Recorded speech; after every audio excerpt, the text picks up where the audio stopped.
Janjane aku arep takon, Pak. Lah perkara apa? Lah saben dina aku mbok kon gladen. Glodan-gladen janjane iki aku mbok kon lapo to, Pak? Wiwit punang Jabang nganti semene saben dina kowe tak welek. Tak koweni Aji Jaya Kawijaya. Olah Biloro. Saktenane bapak duweni musuh.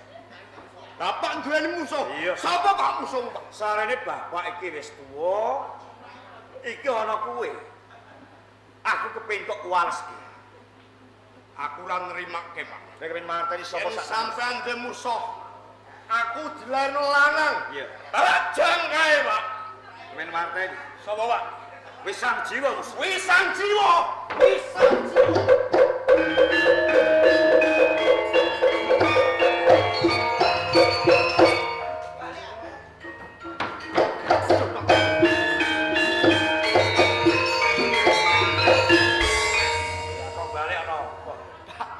Wisang jiwa iku sapa? Wong saka ngendi, Pak? Lah mulan saka kuwi. Wong kowe iki durung mateni sapa sakjane wisang jiwa kok mlayu. Telo, kuwi aku bali, Pak. wisang jiwa kuwi. Pangeran ning Selong Tangkep. Pangeran saka Seloma Tangkep. Iya. Tajeng kae, Pak.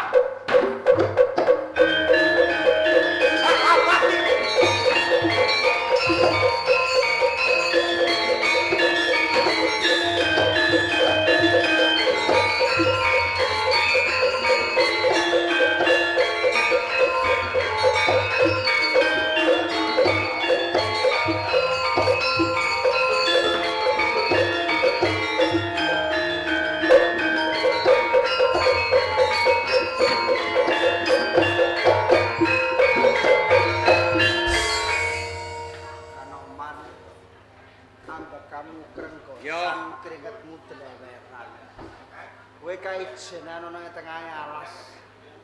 Apa kowe ora wedi? Nganti aku tumuju ning tengah alas mergo aku golek manungsa sing jenenge Wisang Jiwa. Wisang Jiwa. Wisang Jiwa.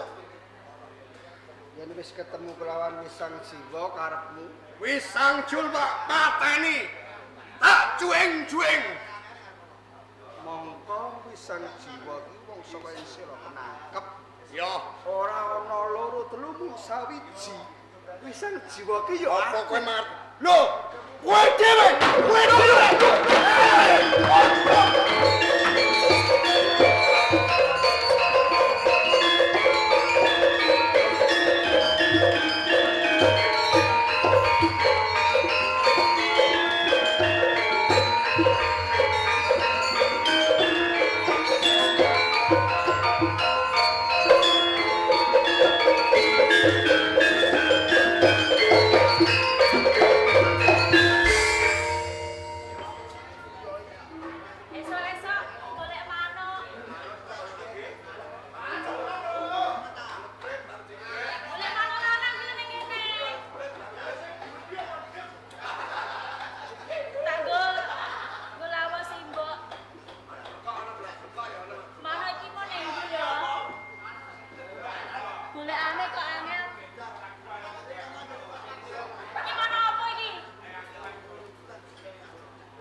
Manukku iki. Lah kowe dadi manuk dhewe. Lah iki tok manukku. Lah aku duwe manuk dhewe ning iki manukku. Manuk nek ngepel. Oh. Katepel. Lah kowe malah apa? Dhisik iki mau manuk lanang iki dadi manuk dhewe. Iki manuk kuwi wong lanang, mosok wong wedok duwe manuk. Apa kowe seneng manuk? Lah iya. Apa kowe seneng dolanan manuk? Lah iya, manuk. Heh?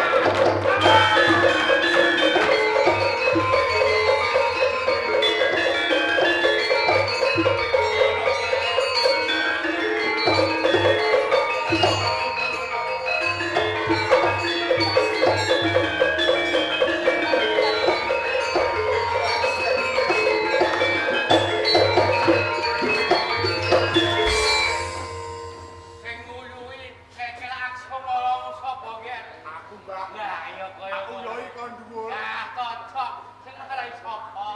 Yo Simbah to. Aku bapakmu. Yo Simbah karo bapak. Bapakmu ning Mau bapak yo ning omah, Mbak. goleki. Goleki.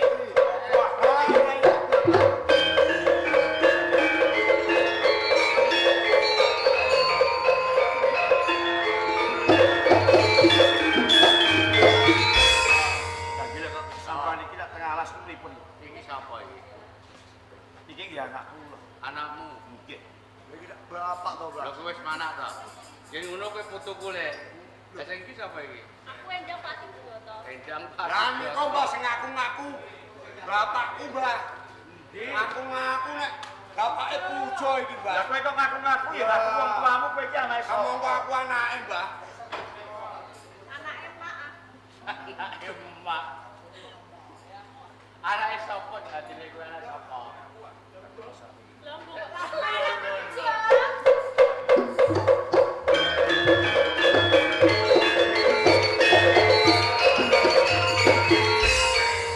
Kakang, Kakosan. sampeyan ning ndi wae tok kakang tak duwe. Sing gedhe parapuramu wae. Nganti aku ninggalke kelawan. Pancen aku goleki kelawan Wisanji. Sing wis wani mrawasa kelawan. Nganti sprene aku durung bisa maleske Sastra Wirang. Aku durung bisa kelakon materi Wisanji. Nanging yen Wisanji kemekaring papan kene. Aku bakal pitungan kelawan.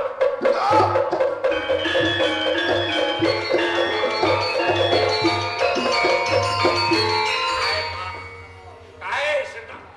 Goleki. Oh, dadi kowe duper perkara Uber karo kaya Wisanji. Kowe lunga saka ing sira penang. Iya. Goleki aku.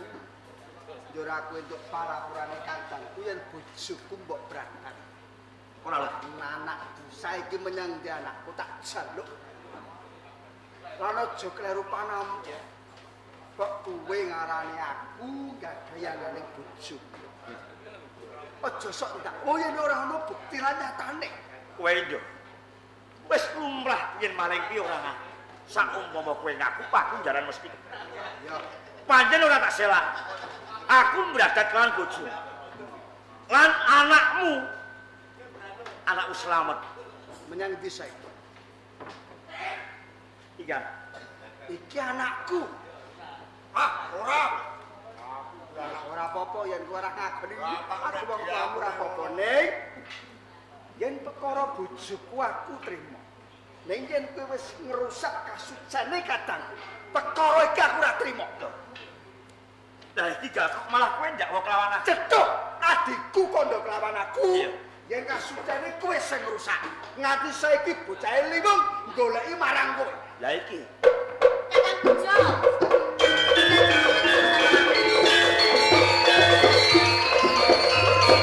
Kowe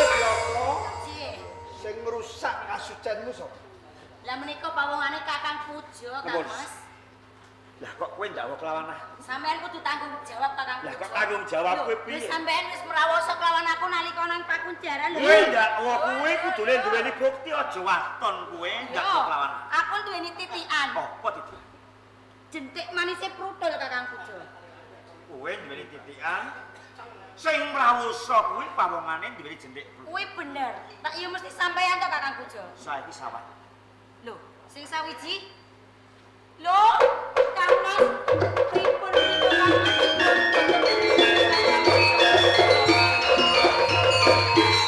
Pawadane sedulurmu kuwi tan bedane kaya bojoku Kartika Sari. Ya kene.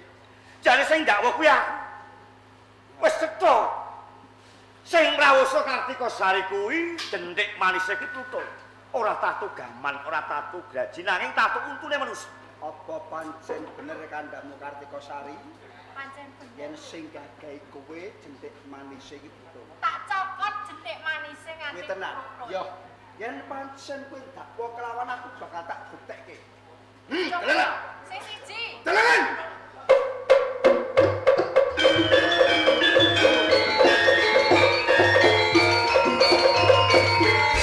Kowe dakwa aku ning nyatane.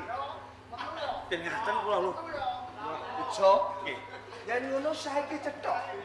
Kabeh mau ana dalange sing tumindak siji nggagahi bojomu, sing angka loro nggagahi kadangku. Menika los. Ngene wae, Nggih. aku bakal nganake Giri Sayembara. Dibyawarake kabeh.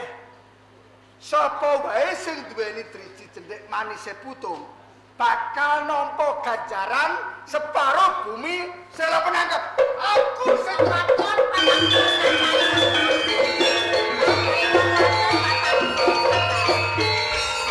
Raden Wisang Jiwa. Anengpati. Aku krungu Ya, kowe nibaki Giri Patemboyo sok sapa wae. Sing jentik manise putul bakal nampa ganjaran bumi sasigar semangka ana ing sela penangkep. ora mau ngomongake bumi sasigar semangka ana ing sela penangkep. Ning malah tak tambahi bocah wadon ayu 40 jejer. Bocah wadon ayu 40 cacahe. Kok kowe Duweni jentik Girang manise. Iki yang matuk. Kalebu eko ta ora? iki? Heeh, Ora. sing rebutan manuk. Iki ora jentikane sepuluh iki. Nepati, Nggih. samburiku kowe kandha yen kowe bakal ngleboni Giri Sayembara. Bener. Saiki aku kepengine dibuktekke yen jentik manismu kuwi butuh. Ha, Ora ngono kok, bae. ora. Kok arep nampa ganjaran? Kepala kowe nuku Giri. Iki lho.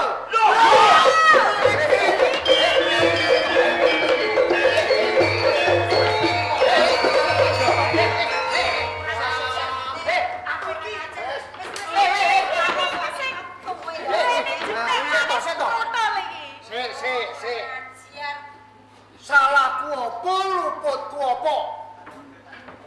Kabeh mau Wis mrawasa aku lho ya. Sing wis mrawasa aku mau ya. tangan kepengin sak kepenano kok malah nesu. Lho. Iya to? Lah ya kuwi sing ora ngono orang aku. Perkosane wong pirang-pirang karepmu piye? Lho. Sing salah aku apa kowe? Ya kowe. Lho, kok aku? Ya salahmu. Mergo kowe ngligo tanpa busana. Sapa sing buta? Kucing dicawisi grek. Yo apa ora? Nggih. Saiki mateni wong sing gagahi bojomu iki ya. Uga sing ngrusak kasucene kadangku ya Waning Pak. Manepati, nggih tenane kabeh iki mau mung kanthi sampe kok. Aku golek pawongan sing pancen sengaja tumindak ala jebul kowe. Saiki yen kowe pengen nampa ganjaran, yo tak wenehi ganjarane ora ana ing papan kene. Le, gantung tengah alun-alun.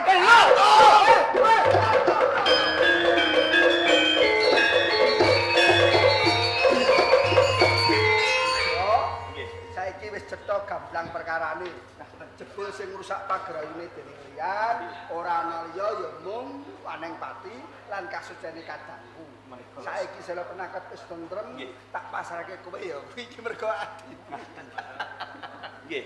Sak samunipun sela metangkep menika ilang sukertane ingkang dipun damel kalian Paning-paning. wanita. Ya. Semanten ugi keponakan kula.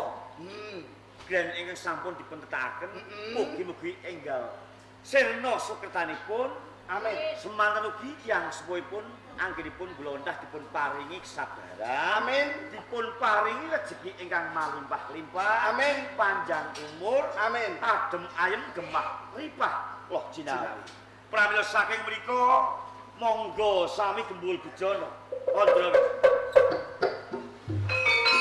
Awetan sampun warna